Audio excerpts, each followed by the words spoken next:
learned to an election. Live in the hills, but I still get a spread. Started with a little, but I still reinvest it. Fear how I feel, then you feel less a blessing. I just want the lesson, I just want protection. I'm up and I'm down, but they sound like progression. Farmer never plans if he waits for perfection. Finger to the down, hold it down, we gon' get it. All right, ladies and gentlemen, I got your watch list coming into March 10th, 2020, and the stock market got halted today. This was very, very crazy. We haven't seen this in a very long time. I've never seen this really in the last 13 years I've been trading, and this environment brings a lot of stuff. So I have the keys for you. I'm going to talk about the plays we made today, the plays I'm looking for, and even a broader strategy of how I'm going to do this, the plays I sold. We took profits on some stuff, but what you really need to watch out here, we saw a lot of phenomena occur today, and one has to do with with the liquidity, but how is that really directly affecting you even as an options trader? The prices in spread. So you guys need to be very, very, very, very careful. This was a wild day. We saw a limit down in the futures. We are still dropping right now after hours. Italy went on a full lockdown. However, this has nothing to do with the coronavirus anymore. I know that may sound weird, but really with the market and pricing in, they're really going to focus on the bigger issue, and that bigger issue here is oil. I will stand by that 1,000,000%. This is what kind of took out the knees today on top of what the coronavirus was already doing. So this was very important. 15 minutes in the day, we got halted, or even I think it was a few minutes. I mean, it was almost right away. The market got halted because we were down 7%. That was the level 1 limit halt. It stops the market for 15 minutes. If we dropped another 7% down to 13 or 6 more percent, then it would have halted again for 15 minutes, and then the market closes after a 20% drop. They halt all trading. This was invented in 1987 when they had the first ever flash crash. However, today was the biggest single day drop since then. Not only that,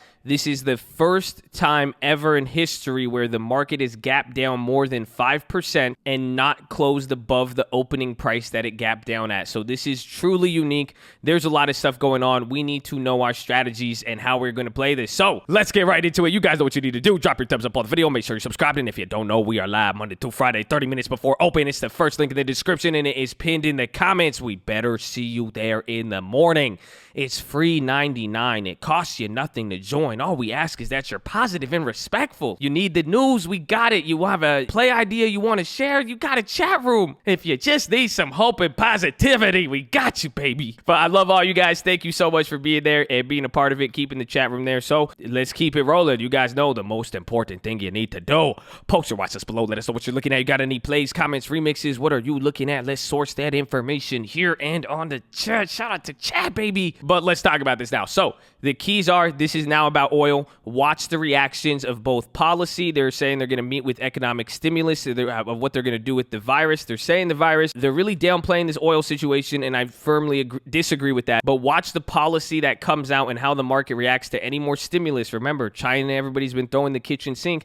So see how the market reacts to that. That's important. But now also the Fed, we will watch what happens here in a week. However, this is still on the table now. They might meet again. I know that another emergency meeting, I don't think they'll do it, but this is literally getting this fast, and this pace at which we're moving is getting so crazy. Some people are floating that idea around, but if they do, that'll be even worse. But we will see. But again, watch how we play out. But now, as far as what I'm looking for industry-wise, the next thing to go is going to be high yield and then insurance companies. I want to build a position around that. We're still holding the high yield, but now is not the time to do it. Even though we're moving fast, the effect it's going to have on like TLT, HYG, bonds, and this fallout from what's going to happen, the bonds, again, they move very, very slow, you guys. So you have to keep that in mind. But it's setting up these plays, even, how I'm looking for at the macro. And this is even what I'm expecting moving forward here. It's going to either happen tomorrow. Maybe it happens even by the end of the week. We enter that lower level of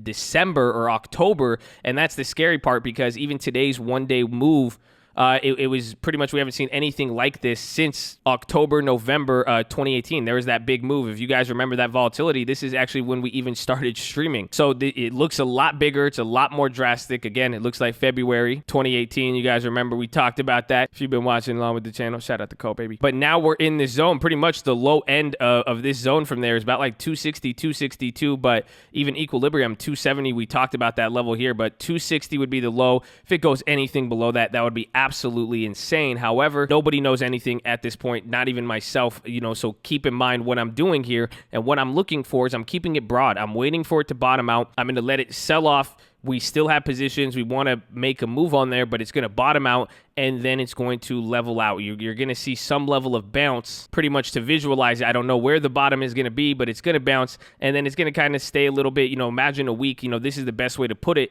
and think about your contracts, and this is why you have to take advantage of the volatility, is that it doesn't matter if it goes up 5% tomorrow, down 5%, and then keeps moving, but what could potentially happen, you might see yourself around this same point 1 month, 2 months from now, or maybe even a few weeks. Who knows? Again, the pace is what is giving a lot of uncertainty and is what is panicking a lot of people. So we're probably going to end up in the same price within a few weeks. So imagine what that'll do to contract prices, but I'm expecting it to bottom out, kind of rip up, level out, rip up a little bit, and then we're going to strike when those premiums get cheaper, because now if it does that and takes 2 months to kind of keep us in the same place, what's going to happen to those June contracts? You'll get more money for them probably in the midst of us bottoming out than 2 months later, unless you are actually in the money. So keep that in mind if you're trading out the money contract. But that is what I'm looking for, because now today was very, very difficult, and this is what you have to watch out for. Because if you try, we made a trade today, and I threw these, I said this was an experiment, because I saw it early on, even after the haul, I was mind boggled. But there was no liquidity. A lot of people were able to even confirm this, but you could see it with the option chains. At one point,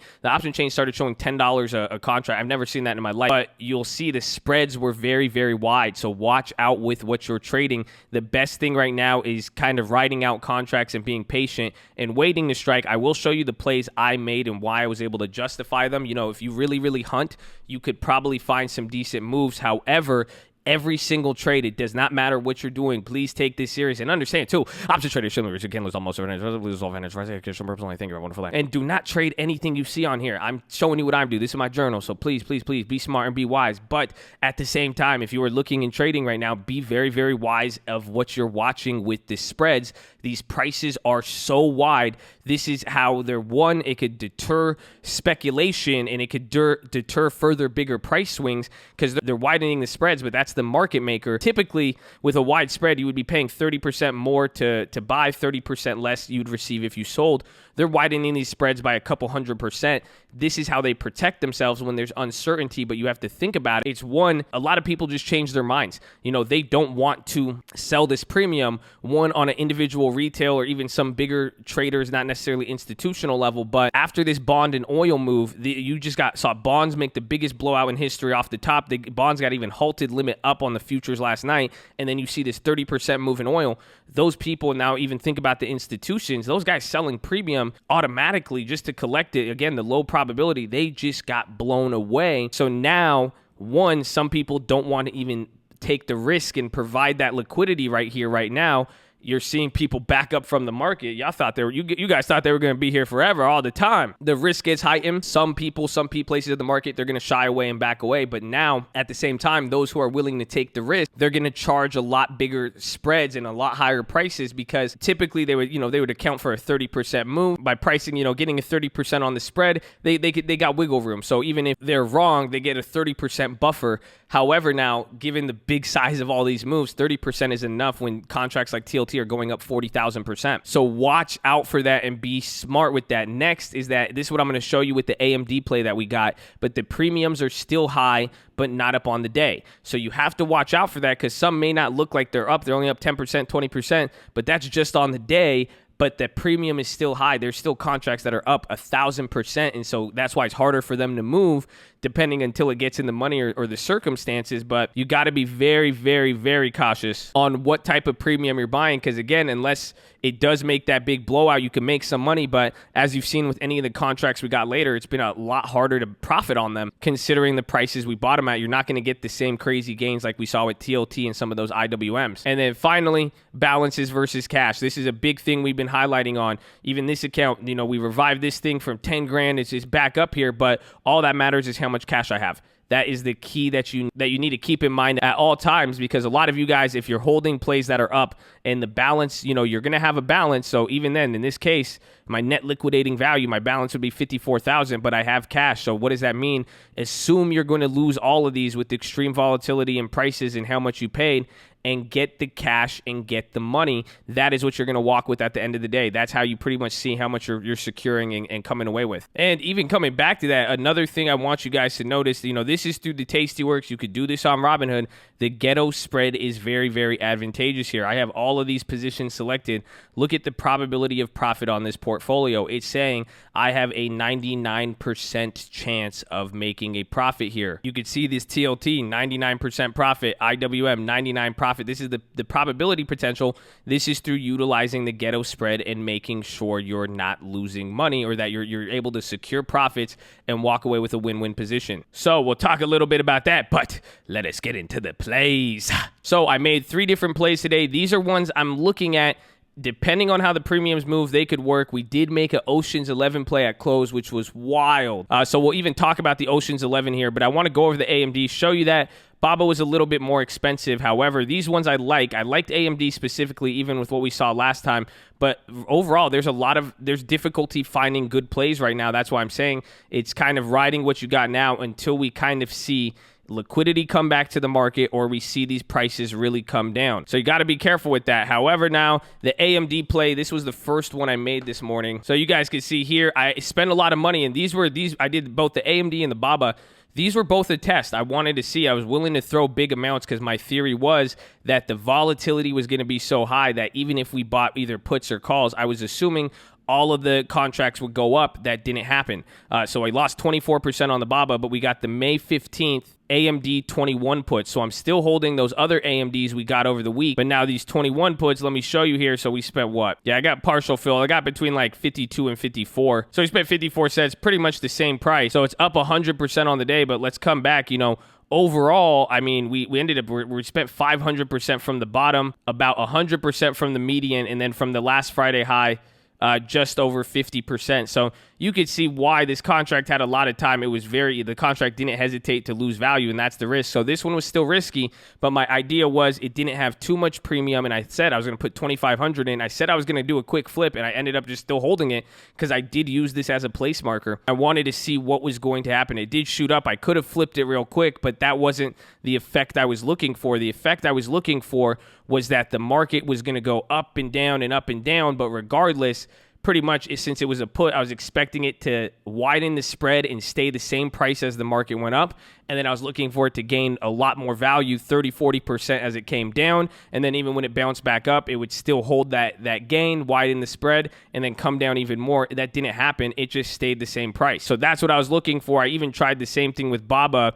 And these ones now, and this is something to pay attention for with what's going on here in this market, these are out of the monies. That's why I had to go with AMD, and I still have to go with 50% out the money, which is, again, crazy. But with the BABAs here, I went closer to the money, and this is something you will see. I got the June 19th, so a lot more time, 150 puts, and I'll probably build a position around this because this is just going to relate to China. I mean, they're eventually going to have to come down. I mean, I don't know. Who knows? But I got the 150 put, but I bought them at $4 each. So you guys know I don't really buy contracts like this, but these went down a lot. There was a lot of liquidity on it, and even then now, same situation. Bought it for 400, paid about 300% higher. So that's like right there at the cusp. That's on like the lower end. Even at the top end, we're only paying about 50% higher or 100% higher there. So it wasn't too bad, but now I got this so early. I got this in 29 minutes within the market. And again, I wanted to see how things were going to play out. And this is why I got it. But one thing I did observe throughout the day was that the closer to the monies, those are going to have tighter spreads and more liquidity. But nobody's really, again, think about this risk of a huge blowout. No one's really willing to provide some of these contracts out the money at a cheap price without crazy spreads. And it's hard to determine a real value. So if you buy some of those, you could get clapped pretty easily. And a lot of these are up thousands of percent already. So that's why I got the 150. Again, a little bit more, but it was worth it. It still put like $3,700 out of there.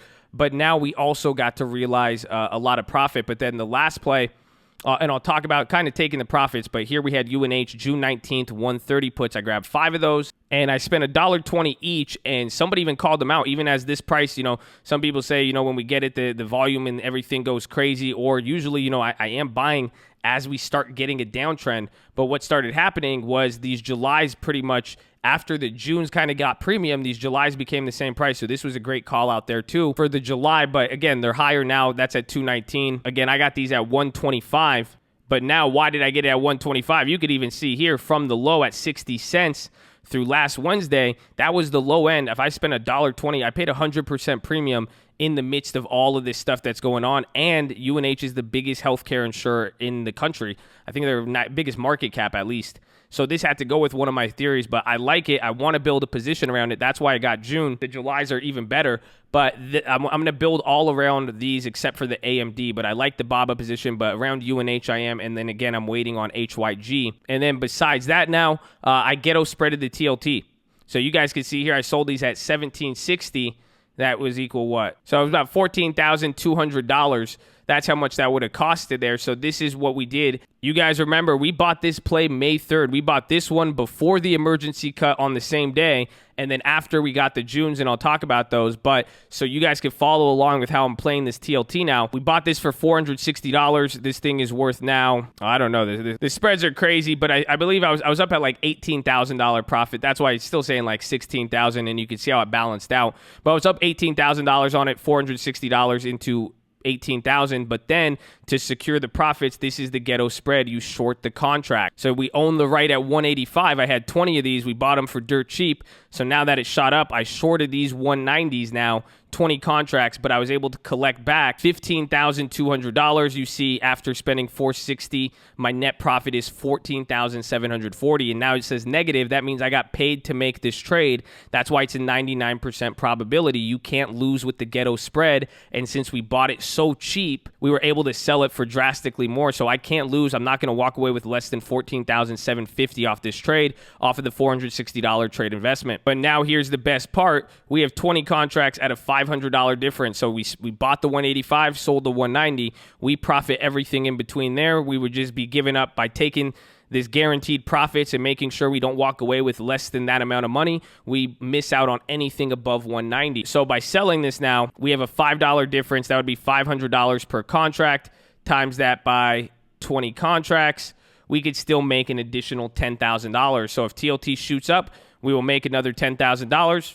If not, we're going to walk away with $14,700. So there was that. I also sold the VMwares on the small account. I'm going to show you that, but you guys know I sold that one for $800. That one we just held from earnings and wanted to get rid of. But now the play I did here, I don't think we have it anymore. But I sold the rest of the April. So we ghetto spreaded those April 17th TLTs. I had 35 contracts left. There's the picture from today. So it went up 20,000%. Now the last 245, that last 35 contracts, it was worth 50,000, which is wild. But remember, we shorted the 179s and I got 18,000 back. So we already realized like 37,000 on that trade. And then since we had a ghetto spread, I pretty much made it still went up in value, but we lost a little bit of that off the top end because we shorted the contracts. But I closed that out today and we were walking away. I mean, even the cash balance was at like 53 today or 52.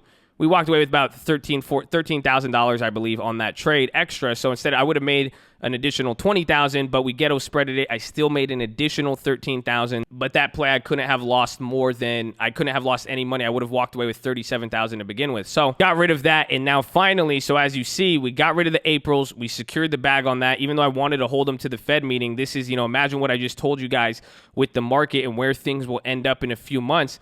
TLT is great and I still like it, but now we've made such a historically big move and it's been so crazy. If it goes down here, bounces, and then TLT starts slowing down as it has in the past, that premium's going to die down until the meeting. So that's why I said, I want to profit off this volatility, and I'm banking on a move 3 to 6 months from now. So the situation's developing, but this is why we set it up how we set it up in the beginning. We have tiers. So we were able to profit on those Marches, took money there. We profited on the Aprils. Those got so inflated. We said, okay, we could get out of those. We took those.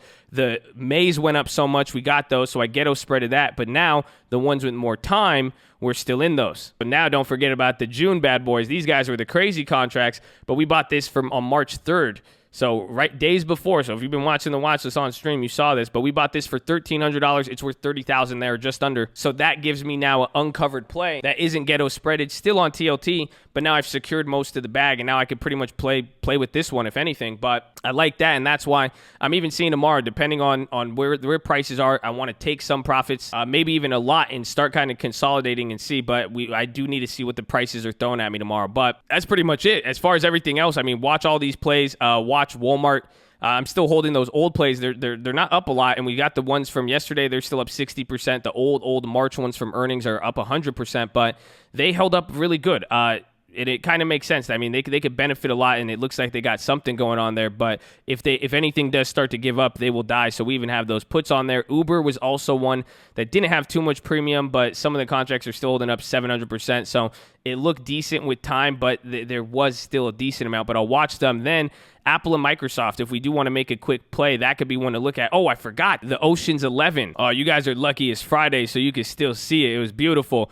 Ocean's 11, what this means, certain indexes up to 15 minutes after close can still be traded, like UVXY, even TLT and SPY. So what you do is that this is a very risky. This is the definition of YOLO. Do not try this at home.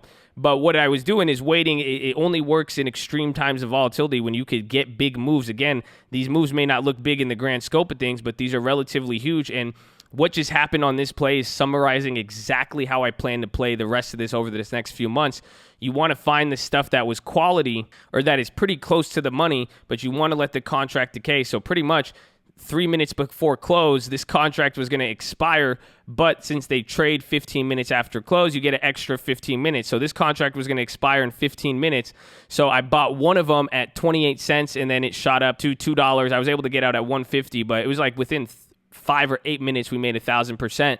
But that's something, I mean, it's trading the daily options. It's pretty much trading 15-minute options like the SPX. Be careful. If you don't know what you're doing, you will get clapped. Do not try this. But that was cool. But apply this in the broader sense with contracts with more time, you'll be a little better off. But now back to this. Like I said, watch Microsoft and Apple. I think they have meat on the bone. But again, premiums are expensive, so we need those to come down. Same thing with HYG. I'm still holding those. In a lot of these plays, we have moves on that I'm still holding. And even then, like Johnson & Johnson, we're still in those plays. I'm in the HYGs. I want to hold out. And like I said, this one's going to be next, but we need to give this developments just how you saw TLT move independently from the market. You're going to have to see that in bonds, so don't think it's always going to happen right now. So watch them. Tesla, that play barely went up, but I like how they're looking. If we could somehow get some decent spreads, just coming down here, they got a lot of meat on the bone. I'll be watching them. And then NVIDIA, they didn't drop as much. I mean, compare this. This is the November, December 2019. I mean, they haven't hit that far yet. So even though they're doing good and had good earnings and haven't guided down, they might even guide down. You never know, considering when they reported and everything. So NVIDIA, I might want to set up on, but it has meat on the bone. Otherwise, then we still in that EEM, and that's one of the only other uncovered plays. Everything else, I pretty much ghetto spreaded. So we're going to be riding it down, even the IWMs and all that, playing it as it goes. But if I see an opportunity to kind of, again, I think we're going to hit a bottom. I want to take advantage of the premiums, because even if it bounces and comes back, if it ends up at the same price in a few weeks, we're going to lose premium because this is extreme fear. So that's what we need to take advantage of. But if anything, I'll let you guys know on stream. Keep up with it. I appreciate all of you. Thank you so much for watching, and thank you for being there. But that is your watch list, ladies and gentlemen. Make sure you're hydrated, healthy, ready to go. Make sure you post your watch list. Make sure we see you there in the morning. You need your helmet on. I don't care if you ain't gotten the game yet. You're about to get in the game. You need patience. I need y'all to have some foresight. I need some vision. I need my snipers. Where are my snipers at, baby? Keep it positive, respectful. The code loves you. Go do something positive, baby. Keep your head in the game and do not be impulsive. You made money. Don't spend it. Don't move. Don't buy it. Don't anything. Just relax before you make a decision, before you go pay debt, anything. I don't care what it is. Just relax. Don't make an impulsive decision. If you have not made a trade yet, do not make an impulsive decision and rush in and FOMO and play all these premiums, especially with all these risk factors. Be smart. Code loves you, baby. Don't worry, man. We got to be patient. Let's go. Let's see how this is playing. Let's react. And that's it, baby. I love you. I'll see you in the morning. Let's go.